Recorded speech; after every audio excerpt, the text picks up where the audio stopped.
Welcome to the Westminster Effects Doxology Podcast. We exist to the glory of God and the tone of his people, and we sit in perfectly straight rows. I'm Cody Fields, the president of Westminster Effects. Go buy stuff for your guitar at westminstereffects.com. Join the discussion in the Westminster Effects Green Room on Facebook. Like, subscribe. You know the drill. In person, as usual, I'm joined by... Hey, Bradley Cox, terribly underdressed pastor of Resurrection Church in Greer, South Carolina. We were going to have Lutheran John on this one, but he had to go pick up a kid from swim team because of lightning in the area, so boo to that. Yeah. In person, the impeccably well-dressed... Well, it's Cory Truax. I host the Cory Truax Show. I'm also one of the pastors at Riverview Baptist Church. Cory Wing became the best-dressed Cory for an episode. He had the suit, the tie, and a pocket square, so I went what's called the Southern suit. You put on the vest because we're in a heat dome. Yes. I'm not wearing a full suit today. You put on the vest, the pocket square, and the boutonniere. Yes. So one up, only the one wooden point. boutonniere, wooden no boutonniere. less. But yeah, Cory Wing was very well dressed. And Yes. I'm not having that from a Presbyterian. I got to see. And here I am in gym shorts.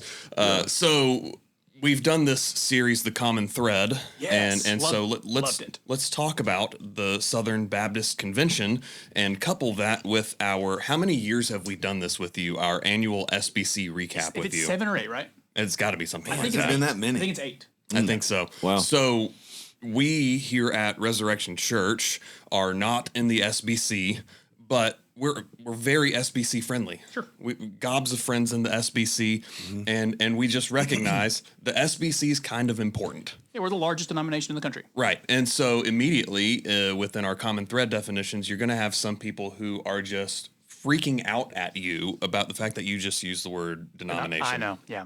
We are a convention of churches, not a denomination technically, because if there is one thing distinct from your first two guests, the Lutheran and the Presbyterian, is we are militantly about the autonomy of the local church. And so we aren't a denomination because every local church is so autonomous from the others. Right.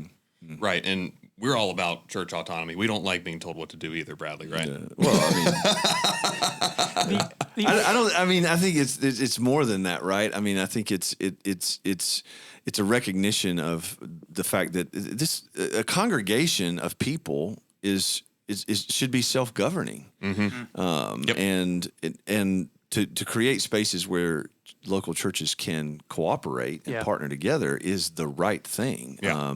And I think I mean, not to disrespect our Presbyterian and Lutheran brother that we've had on, but I think hierarchical denominational structures are not the optimum, in my opinion. Right. We're Christian localists is what it comes down to. Yeah. Cody, you and I have said many times to one another, life never has solutions, it only has trade-offs. And that's the trade-off we make by getting local autonomy. We do lose some things. We lose some things that Presbyterians and Lutherans have in terms of membership. Like we have this language where you're not a member of the convention, you closely identify with us. Right. And we have trouble defining who's in and out. That's what we've been doing the last few years with the role of women in the church. Whereas that's one of the trade-offs for the Presbyterians. The thing they lose is local autonomy, and that they gain that hierarchy though of defining who's in and who's out. I do prefer to fall on our side though. I'd rather err, and sometimes we do err, but err on the side of autonomy. 100% agree. The other thing that is one of those terms that the definition practically doesn't matter is the term Baptist. Because effectively, if you believe in credo baptism, theologically you are a Baptist. Sure, for baptism.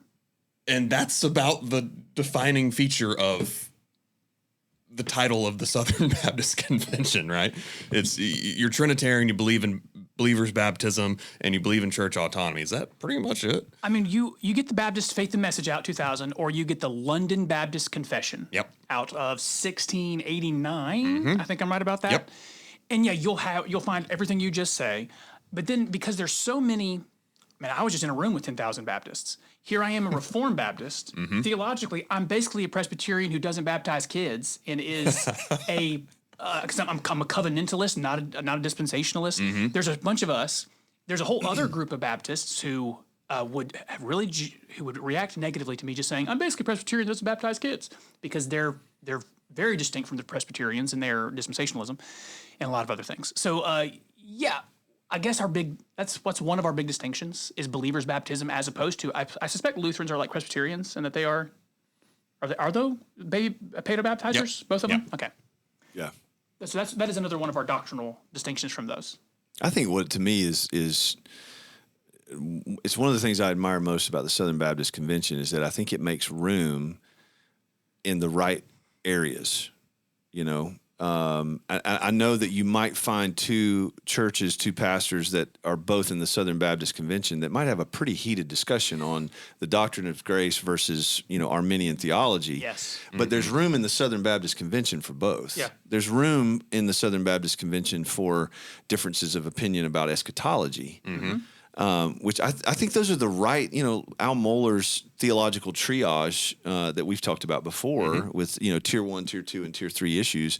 I think that's right. And I think it makes room for, an enormous amount of cooperation and partnership that globally is making a huge difference. And, rather than having these very particular distinctives that draw hard lines about who's in and who's out. I agree with you, error on that side. Right. I think that's particularly true when it's a convention of autonomous local churches, as opposed to something like a more, let's say, rigid denomination, which is how you get like your micro-Presbyterian denominations, where we're exclusive psalmody, we're Textus Receptus KJV only, and on down the line, right? Bradley used the most Baptist word we say all the time. It's cooperate. Because we are not members of one another. Right. We are in a lot of ways not bound to one another. We just decided we're pretty bad at sending missionaries individually. Can we all just partner together and spend $1 billion on that? Yeah. And man, we are going, and literally, I mean, we're close to $1 billion over the last few years of sending missionaries. And man, in that room of people who want to send those missionaries, plant those churches, build those seminaries, create, we're the largest Christian publishing house on planet Earth through Lifeway. Yep. In that room, a bunch of people disagree on a bunch of stuff. But man, if we just partner together, cooperate was your key word. We'll just cooperate and do some big things. And along the way, because we're cooperating with a bunch of people who disagree, we're going to fight about the stuff we do, like what we do with Lifeway, how we plant churches. But that is where we're erring on that side. Let's do a bunch of stuff. I hate to say it ends up being an ends justify the means or like a consequentialism, but there's a little bit of a consequentialism. We want to go farther. We'll go farther together. So let me just put some blinders on about the disagreements we're having on these other things, because we got to go. We got stuff to do. So how does this whole convention thing work? The meeting itself? Yes. Yeah, because we're not actually a convention except for about 2.5 days every year. Right. And I see the hot takes and the clips from, for example, when Rick Warren gave his impassioned I have trained by tens of thousands. Yeah, I know, Rick.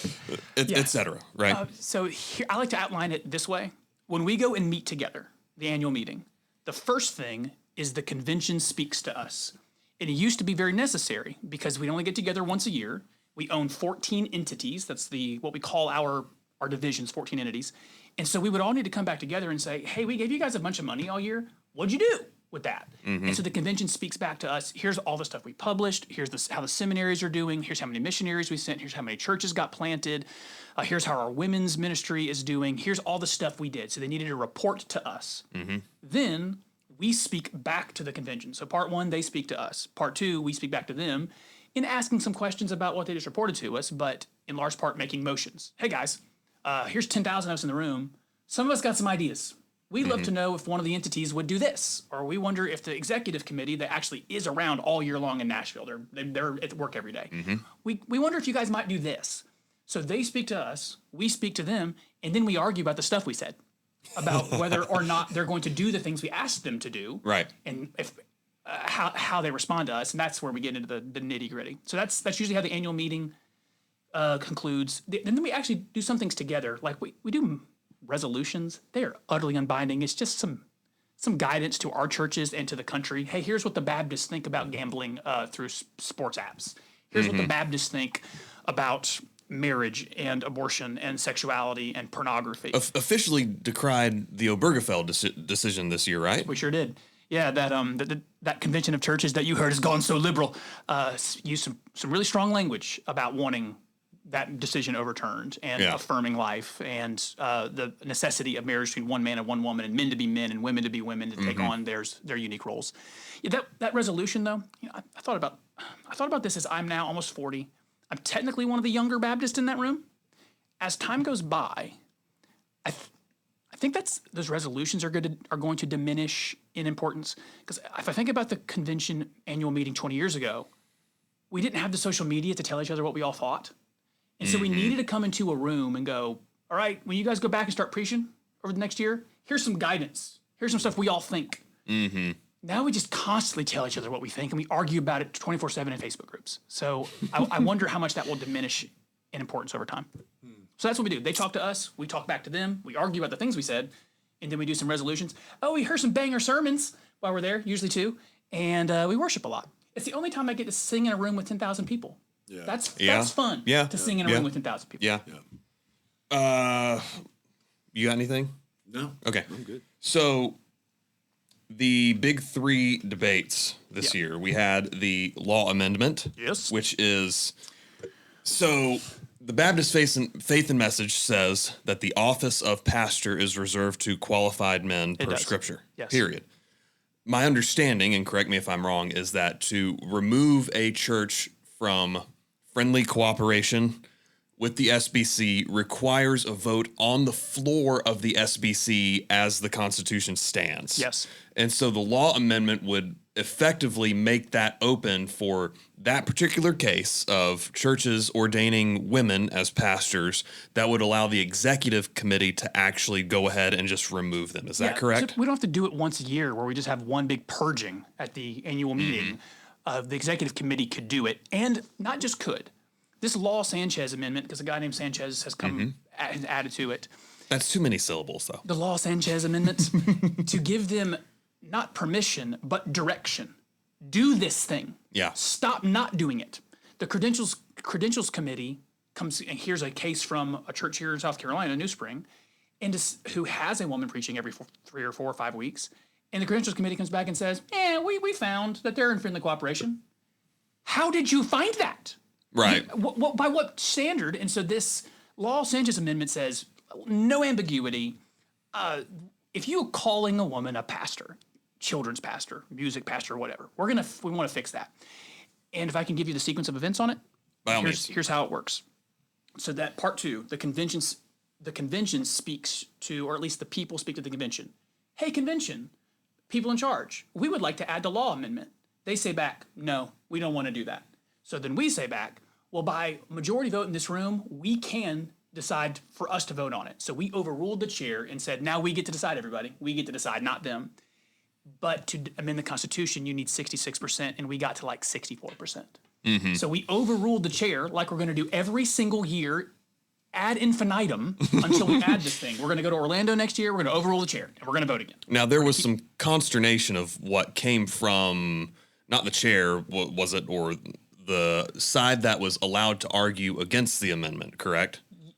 Yeah. What are you referring to? There was lots of consternation in that room. The argumentation used by, I don't know if it was an executive committee member, I don't remember who it was, but who said, well, this might open us up to lawsuits. Yeah, that was Jeff Aork. He's the guy that technically is running the daily operations of the Southern Baptist Convention in Nashville constantly. He's the guy in charge. Here's what I noticed about Southern Baptists. While we had a vast majority of the room, there is a lot of people who sit in the room and say, I trust you, dude, on the platform. And so the guy on the platform said, don't do this. We don't need it. We already have ways to expel churches that need to be expelled. Don't do this. And his reasoning was being liable for some kind of legal action, to which I don't mind saying back. And like, again, 64% of us said back, worth it, totally worth it. Let's just do it anyway. And we reject your counsel, although we appreciate it. And to Mr. or Dr. Jeff Aork, I think is how you say it. That dude is awesome. I think he happens to be wrong on this. And next year we're going to go to Orlando. We're going to overrule him again. We're going to vote again. And I sure hope we get to 66% because we're headed that way. And what exactly is that law going to be? That's going to make it to where during the year, we can bring, churches, state, let's call it local associations, state conventions, can take to the national convention churches at any time and say, this one needs to be expelled, and the executive committee can do it. We can just be doing it all the time. In general, not just because of female pastors. Oh man, I need to read through that. I think you're right. I think it's that narrow. Okay. Yeah. Okay. Oh, it is that narrow. I think it is that narrow, that we are trying to clean up this particular thing. Okay. And that particular thing is that churches that are otherwise quite faithful, I don't know why, just are dedicated to calling people who aren't serving as elders pastors. Yeah. They're not in elders meetings. They're not doing any of the function of governing. Mm-hmm. And they're unwilling to change the title. And I don't know why. That's a Baptist stubbornness. If that's an autonomy of the local church stubbornness, and that's where I say sometimes we err. Sometimes we err on the side of being autonomous. But this is one where we want to be very, very clear. Yeah. So that was one of the kerfuffles. And I mean this, it's going to be every year we go. Yeah. Until we pass the law amendment. Right. And so would the Southern Baptist Convention expel a church if this passes in Orlando? Would they expel a church purely on the basis of a particular church has a female leading the children's ministry that they refer to as the children's pastor who's not functioning as an elder? If it passes simply because you gave them the title, yep, you're going to be expelled. Yeah, so we have to pass it 2 years in a row. That's how it works for our governance. So that question you just asked, the answer is I hope so.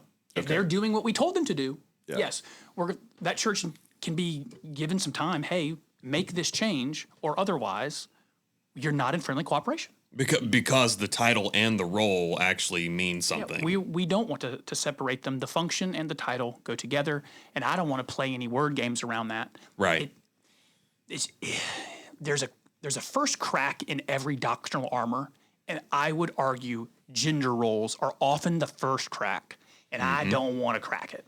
I want to keep the armor strong. Right. Well, experientially, I think a lot of people, they hear this and they go, "You're making a big deal out of nothing." If they're not, if the lady is not functioning in any sense as an elder in the church, why would you do this over a title? And I think if you make it that simplistic, maybe it doesn't make sense. But I think experientially, I can say our church got healthier when we got the titles right. Not just because we eliminated a potential crack in the doctrinal armor, but I think also the clarity that came within the church and the life of the church as a whole about what are the different functions of leadership within this church and how do they work together.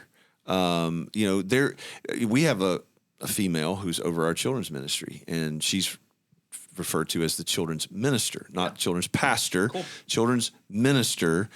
And there's really no consternation in our church at all when she doesn't do this on Sunday morning. She doesn't preach, she doesn't do the sermon, but in certain settings, like this past weekend, she alongside her husband was speaking in a parenting workshop. Yeah. Mm-hmm. There's no consternation about that because there's no question about whether or not she's submitted to the elders. And I mean, I just think the churches would get healthier if they just let go of this title thing. Every organization does, not just churches. One of the mantras of the modern day is clarity is kindness. Yep. When you give people clarity on who does what job descriptions are attached to what titles, every university, doctor's office, hospital, business, marketing office, everything, sports. If everyone knows your position is this, your place in the lineup is this is where you play and your jobs are these, everyone does better. And that's literally just come up with the Red Sox and Rafael Devers leading to a trade because they weren't clear with him and he wasn't clear with them and just mess. Yeah. Everyone. It happens all the time. It's part of any organization. For that matter, families. You know your roles. I know my roles. We've made them clear. Our expectations are clear. Every organization gets clearer when titles and the expectations of those titles are made very clear. Yeah. So, second thing, there has been a long-standing effort to abolish the Ethics and Religious Liberty Commission. Yeah, there has been. What are your thoughts on that? I'm quite the evolution on this. First, for those who are unfamiliar, I said earlier we have 14 entities. One of those entities is call it a public policy arm. Maybe you think of it as lobbying in D.C. for Christian things. They're also supposed to be an organization that educates the Christian in Southern Baptist churches with materials on public policy and how Christians think about governance. 9 years ago, when I went to my first convention meeting in Phoenix, I was so annoyed with the anti-ERLC people. They were rabble-rousers, and they got on my nerves. Now, 3 years in a row, I have voted to abolish the ERLC. That has been my evolution. Yeah.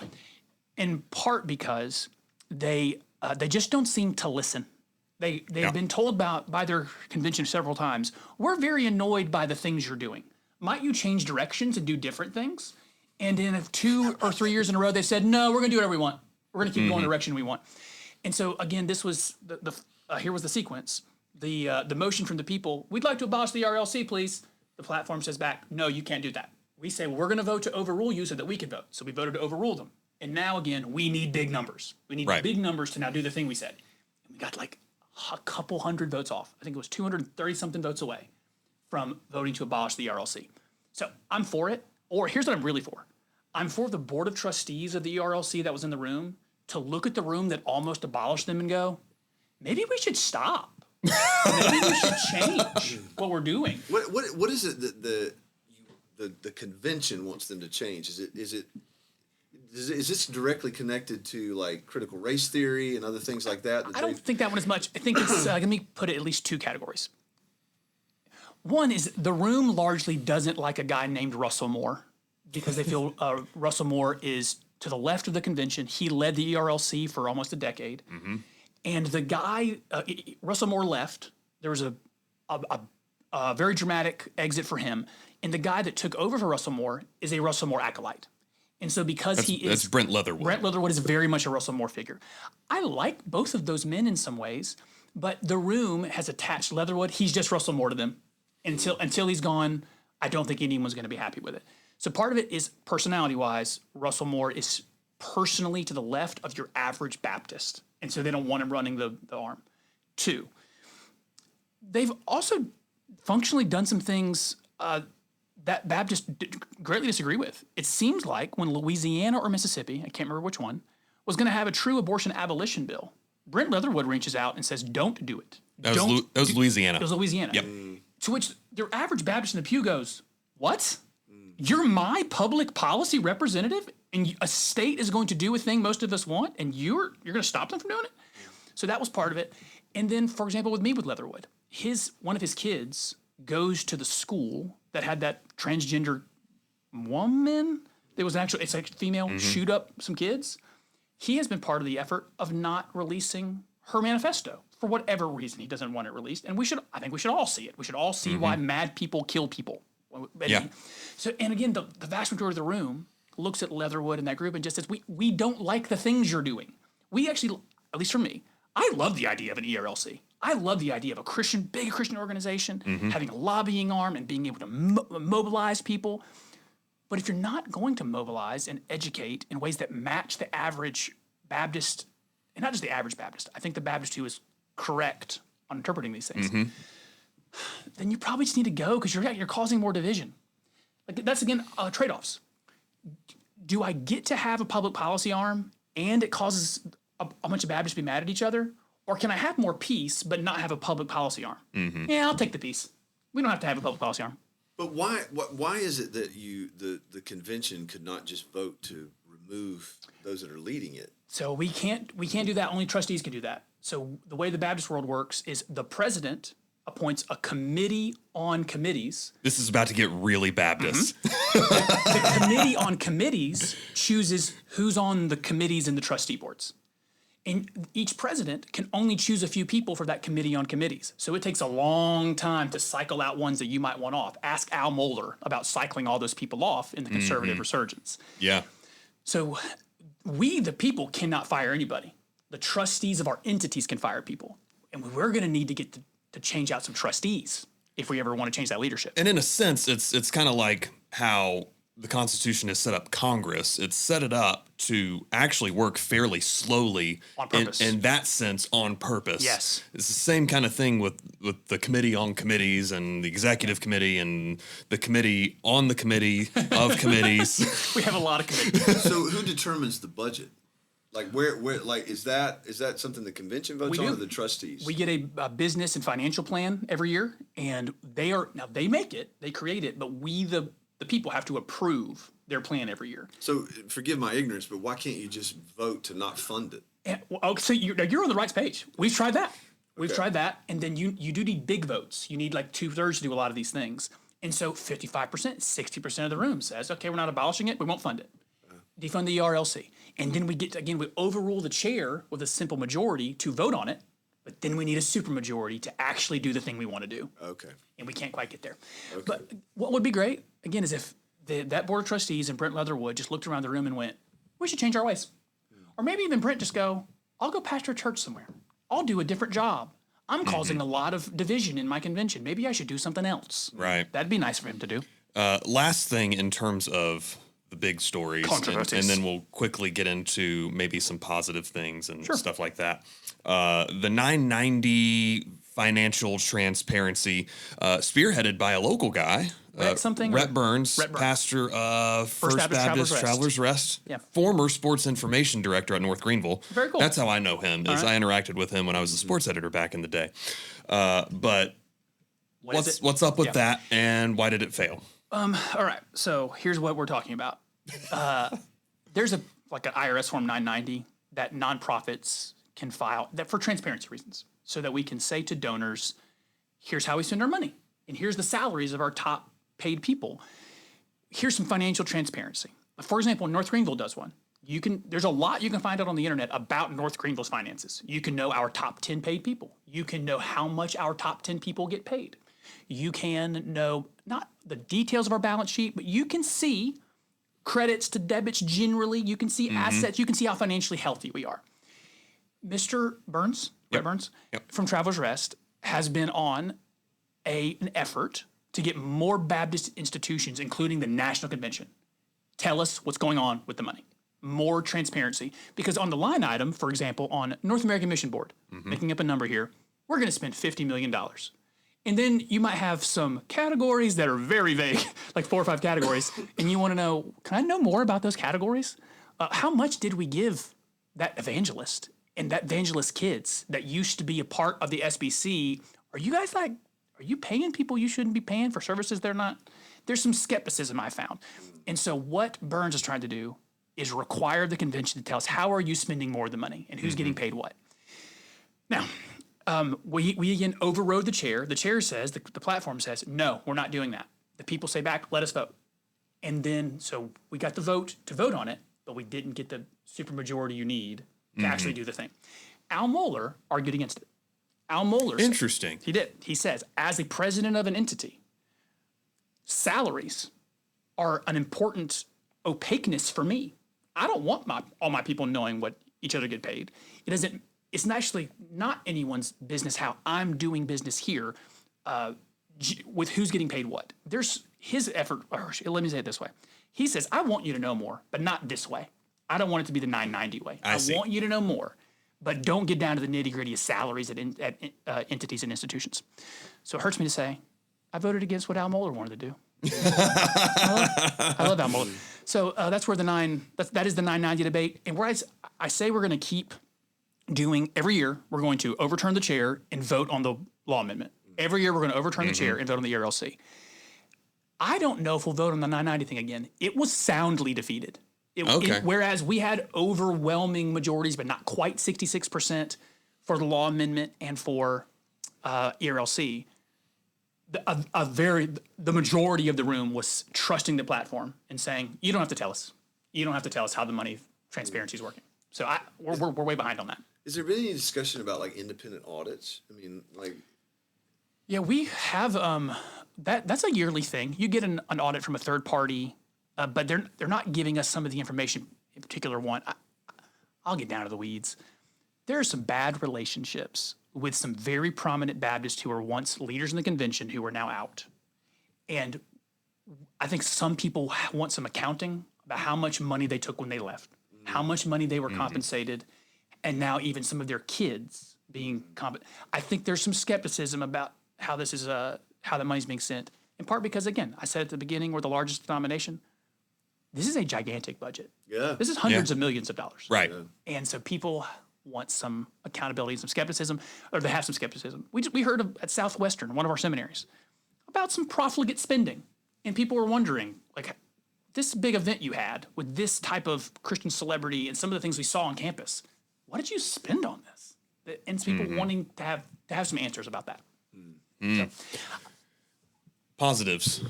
What's good about the SBC? Why should people give a rip about what goes on in the SBC? I'll give you my top three. My top three are the seminaries are number one. It is the case that if not a majority, it'll be close to a majority of all the people going to churches in the next 20, 30, 40 years will be pastored by men who went to a Southern Baptist seminary. Mm-hmm. We need those seminaries. They are excellent. They have the highest quality of training, and we need pastors trained well. Right? So the number one reason I want to be Southern Baptist is I want those 6 seminaries to keep pumping out theologically rigorous guys to be pastors. And so I'm in on that too. If you're into global missions, there's nobody like the SBC. We are the global mission sender. I believe it's in our bylaws that 50% plus 1 penny of our total budget must go to the IMB. Over half our money must go to pushing missionaries. I think we had 49 or 50 that we commissioned this year, going to dark places that sometimes when they're announcing where they're going, they have to be opaque. They have to be behind a screen. They have to use voice changers because they're going somewhere they're not supposed to go. Yep. So our seminaries are number one, mission sending. And then the last one for me, really, some Southern Baptists are going to be mad at me. I love Lifeway. I don't like the guy who runs Lifeway. He's a little arrogant for me. And if I'm saying you're a little arrogant, you're probably a little arrogant. I mean, because if I have my own problems there. But man, the curriculums that they do produce are mostly strong. We also publish some Beth Moore, and I wish we didn't. We publish some stuff I wish we wouldn't publish. But creating media is the way. That's the way of the future. And I want us creating really good media and resources for churches so that under-resourced church can have highly discounted curriculums to run their Sunday school. The under-resourced church can have highly discounted materials to run their VBS. You don't even have to design your own VBS. Choose one of our 12 right here on the shelf and just take it out of the box and run our VBS that we've put together for you. So I love the seminaries, I love IMB, and I love Lifeway.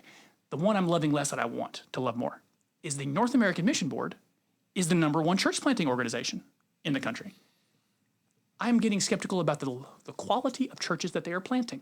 Right. And again, they're probably our most opaque organization. It's very hard to know what they're doing. So that's the good parts. The good parts are we have Lifeway, the seminaries, the missionaries. I love that stuff. I mean, for that matter, they do have my retirement. Do you know that we have a retirement fund called Guidestone? And so all of these pastors who are not being able to contribute to their own retirements, the convention's going to take care of folks in their older age. We have a whole entity that just is worried about pastors and pastors' wives in their old age and taking care of them. So yeah, we do a whole lot. When we partner together, we can do a lot. Yeah. Love it.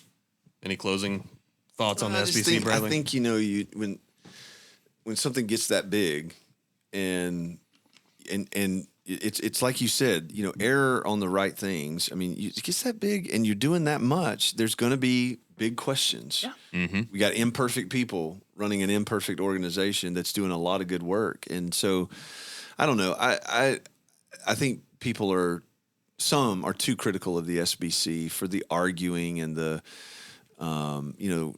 tension that surrounds certain things like female pastors or whatever. But I think those are important things, and you're wrestling with good things, and it seems like it's maybe the best possible system within which to to wrestle and argue and try to hold each other to account for the sake of this really good cooperation that's happening. Yeah, that's where I leave every year annoyed at the rancor. I do leave annoyed at the rancor. You just know this about me generally. Right. I just don't think anyone ever needs to argue. I think we can all probably just act like adults and talk through stuff. Dispassionate discourse. Yeah, I'm all about it. But there's some rancorous people. And admittedly, there are guys that show up that have medium social media followings that want to get to a microphone so that they can have a little bit more than a medium social media following. They're making a name for themselves, and they're usually annoying doing it. But I do leave after all those reports thinking, yeah, this is worth it. I go to our exhibit hall and see all these Baptist colleges, not just North Greenville and Charleston Southern and Anderson, but all over the country. I go to the exhibit hall and see the Lifeway stuff, and I see all of our missions agencies and our church planning and think, yeah, trade-offs. I mean, this isn't perfect by any stretch, but we're doing some good stuff. Yeah. And that's one part about Baptist life. Last part for me is more than I love our national convention, I love our state convention. More than I love our state convention, our local convention, the Greenville Baptist Association, the one that's up here, Three Rivers, these places are phenomenal and doing incredible stuff just at home, you know? Yeah. And so there's various ways to be a Southern Baptist, local, state, national, and there's enough good to counteract the stuff that annoys me. Yeah. Right. The best way to ensure that the Southern Baptist Convention actually does properly drift left is for all the conservatives to get fed up and bail. Brother, that's a good word. That's a good word. There's a very good fight to be had to keep it. Yep.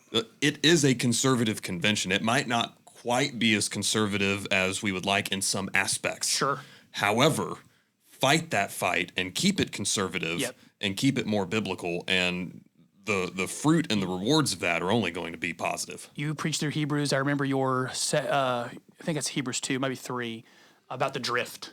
Yeah. I think it's in Hebrews 2. Yeah. And we don't want to if you do drift in any direction, you tend to drift left. Yeah. And so we, those who don't want to, we're going to grab on a steering wheel and we're pulling.